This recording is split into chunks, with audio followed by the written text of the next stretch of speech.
CAN ಮಧು ಮಾಧ್ಯಮದವರೊಂದಿಗೆ ಮಾತಾಡಿ, ಕೊರಟಗೆರೆ ಕ್ಷೇತ್ರದಲ್ಲಿ BJP ಪಕ್ಷದಿಂದ ರಾಜ್ಯ ಮಟ್ಟದ ಜನಸಂಕಲ್ಪ ಬೃಹತ್ ಸಮಾವೇಶ ಕಾರ್ಯಕ್ರಮಕ್ಕೆ ನಾನು ನನ್ನ ಕ್ಷೇತ್ರದ ಮತದಾರ ಬೆಂಬಲಿಗರೊಂದಿಗೆ ರ್ಯಾಲಿ ಮೂಲಕ ಸುಮಾರು 3,000 ಕ್ಷೇತ್ರದ ಜನಸಾಮಾನ್ಯರೊಂದಿಗೆ ಕಾರ್ಯಕ್ರಮ ಯಶಸ್ವಿಗೆ ಆಗಮಿಸಿದ್ದು, ಈ ಕಾರ್ಯಕ್ರಮಕ್ಕೆ ಸಾವಿರಾರು ಸಂಖ್ಯೆಯಲ್ಲಿ ಬಿಜೆಪಿ ಕಾರ್ಯಕರ್ತರು, ಸನ್ಮಾನ್ಯ ಮುಖ್ಯಮಂತ್ರಿಗಳಾದ ಬಸವರಾಜ ಬೊಮ್ಮಾಯಿ, ಮಾಜಿ ಮುಖ್ಯಮಂತ್ರಿಗಳಾದ ಯಡಿಯೂರಪ್ಪ, ಸಚಿವರು ಇನ್ನು ಹಲವಾರು ಗಣ್ಯರು ಈ ಕಾರ್ಯಕ್ರಮದಲ್ಲಿ ಪಾಲ್ಗೊಳ್ಳಲಿದ್ದಾರೆ ಎಂದರು.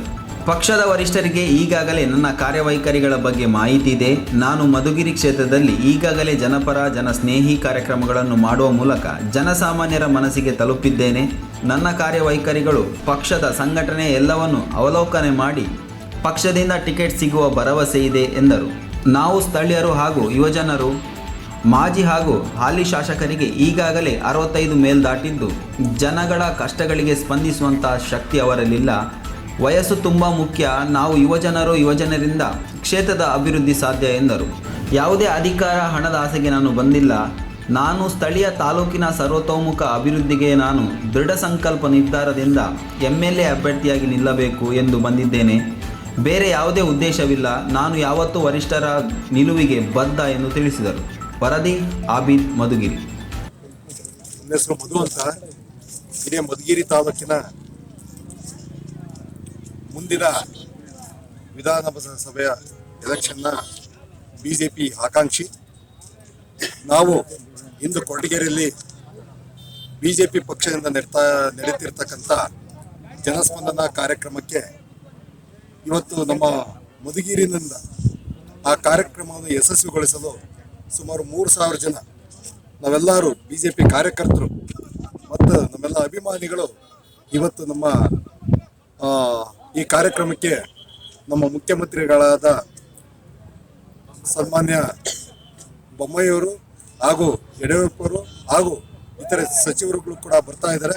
ಅವರೆಲ್ಲರಿಗೂ ಕೂಡ ಈ ಕಾರ್ಯಕ್ರಮವನ್ನು ಯಶಸ್ವಿಗೊಳಿಸಿ ಮುಂದಿನ ದಿನಗಳಲ್ಲಿ ನಮ್ಮ ಮಧುಗಿರಿ ತಾಲೂಕಲ್ಲಿ ಬಿಜೆಪಿಯ ಕಮಲವನ್ನು ಅರಳಿಸ್ಬೇಕು ಅಂತಂದೇಳಿ ನಾವೆಲ್ಲರೂ ಕೂಡ ಒಂದೇ ಮನಸ್ಸಿಂದ ನಮ್ಮ ಮಧುಗಿರಿಯವರು ಇವತ್ತೆಲ್ಲರೂ ಇಷ್ಟೊಂದು ದೊಡ್ಡ ಮಟ್ಟದ ಜನಸಂಖ್ಯೆಯಲ್ಲಿ ಬಂದು ಇವತ್ತು ಕಾರ್ಯಕ್ರಮ ಯಶಸ್ವಿ ಮಾಡಬೇಕಂತ ಬಂದಿದ್ದೀವಿ.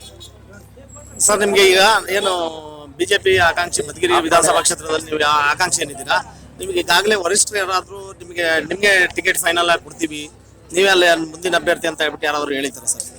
ಇಲ್ಲ, ನಾವು ವರಿಷ್ಠರು ಗಮನಕ್ಕೆ ತಂದಿದ್ದೀವಿ. 100% ಅವರು ನಮ್ಮ ಒಂದು ಕಾರ್ಯವೈಖರಿ, ನಾವು ಮಾಡಿರ್ತಕ್ಕಂಥ ಸಂಘಟನೆ, ಇದನ್ನೆಲ್ಲ ಅವರು ಅವಲೋಕನೆ ಮಾಡಿ 100% ನಮಗೆ ಟಿಕೆಟ್ ಕೊಡ್ತಾರೆ ಅನ್ನೋ ನಂಬಿಕೆ ಇದೆ.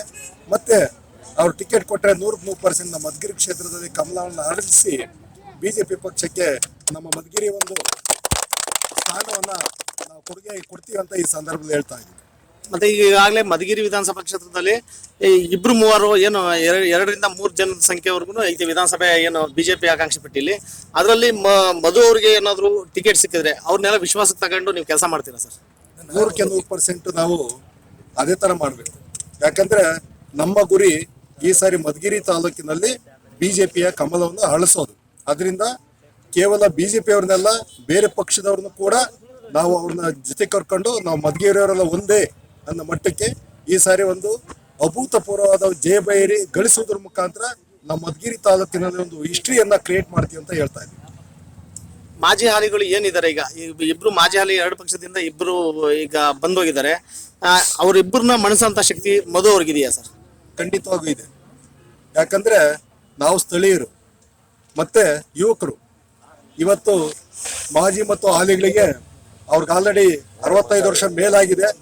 ಅವರುಗಳಿಗೆ ಜನಗಳನ್ನ ಸ್ಪಂದಿಸ್ತಕ್ಕಂಥ ಶಕ್ತಿ ಇಲ್ಲ. ಯಾಕಂದ್ರೆ ವಯಸ್ಸು ತುಂಬಾ ಮುಖ್ಯ. ಇವತ್ತು ನಾವು ಯುವಕರು ನಮ್ಮ ಮಧುಗಿರಿ ತಾಲೂಕನ್ನ ಅಭಿವೃದ್ಧಿ ಮಾಡ್ಬೇಕಂತ ಬಂದಿದ್ದೇವೆ ಬಿಟ್ರೆ ಯಾವುದೇ ಒಂದು ಅಧಿಕಾರದ ಅಥವಾ ಹಣದ ಆಸೆಗೋಸ್ಕರ ನಾವು ಬಂದಿಲ್ಲ. ನಾನು ಪ್ರೊಫೆಷನಲಿ ಚಾರ್ಟರ್ಡ್ ಅಕೌಂಟೆಂಟ್. ನಮ್ಮ ಮಧುಗಿರಿ ತಾಲೂಕಿನ ಜನರಿಗೆ ಒಂದು ನ್ಯಾಯ ಕೊಡಬೇಕು. ನಮ್ಮ ಮಧುಗಿರಿ ತಾಲೂಕಿನ ಒಂದು ಸರ್ವತೋಮುಖ ಅಭಿವೃದ್ಧಿಗೆ ನಾವು ಮನಸ್ಸು ಮಾಡಿ ಇವತ್ತು ನಾನು ಮಧುಗಿರಿ ತಾಲೂಕಿಗೆ MLA ಆಗಿ ನಿಲ್ಬೇಕು ಅಂತ ಹೇಳಿ ಬಂದಿದ್ದೇವೆ ವಿನ ಬೇರೆ ಯಾವುದು ಉದ್ದೇಶ ಇಲ್ಲ.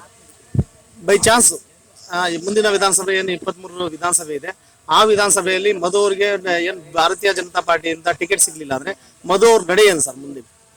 ನೋಡಿ, ನಮ್ಮ ವರಿಷ್ಠರು ಯಾವ ರೀತಿ ನಿರ್ಧಾರ ತಗೊಂತಾರೋ ಅದನ್ನ ಖಂಡಿತ ಬದ್ಧವಾಗಿರ್ತೀನಿ. 100% ನಮ್ಗೆ ಕೊಡ್ತಾರೆ ಅನ್ನೋ ಒಂದು ನಂಬಿಕೆ ಇದೆ.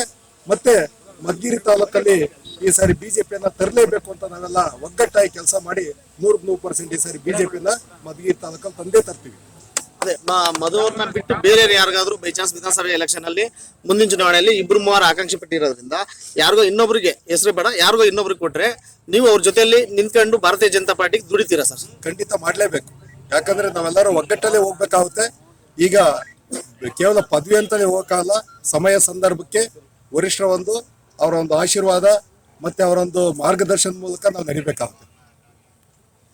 ಸರ್, ಈ ದಿನ ಏನಿದೆ ಕಾರ್ಯಕ್ರಮಕ್ಕೆ ಸಮಾವೇಶಕ್ಕೆ ಮಾನ್ಯ ಮುಖ್ಯಮಂತ್ರಿಗಳ ಬಸವರಾಜ ಬೊಮ್ಮಾಯಿ ಅವರು ಆಗಮಿಸ್ತಿದ್ದಾರೆ. ಆ ಕಾರ್ಯಕ್ರಮದಲ್ಲಿ ಈಗ ನೀವು ಎಲ್ಲ ಕಾರ್ಯಕರ್ತರಿದ ನಿಮ್ಮ ಕ್ಷೇತ್ರದ ಜನಸಮೂಹ ಎಲ್ಲ ನಿಮ್ ಜೊತೆ ಬಂದಿದೆ ಮಧುಗಿರಿ ಕ್ಷೇತ್ರದಿಂದ ಕೊರಟಗೆರೆಗೆ. ಮನವಿ ಏನಾದ್ರು ಕೊಡ್ತಾ ಇದ್ದೀರಾ?